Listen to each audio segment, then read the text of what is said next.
Changing the batteries on a fossil bigtic.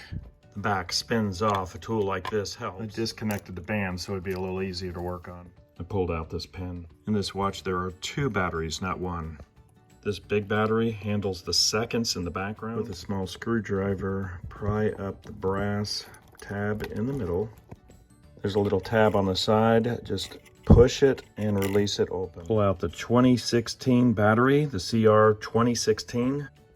Underneath this battery is the smaller battery. This battery is at 364. There's a tab that keeps the battery in place. You can take a screwdriver and just loosen it just a little bit. You don't want to take it all the way off. We'll push this little tab out of the way.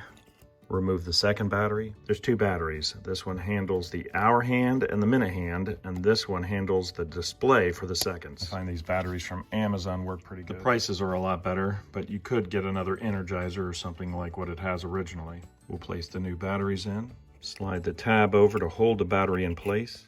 Tighten up the screw. We'll set the hands to 12 and see if everything is moving.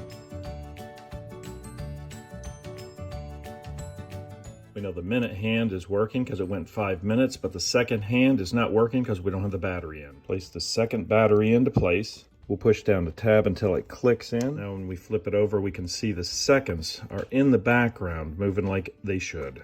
With everything working, we'll put it back together. Everything's ready for service.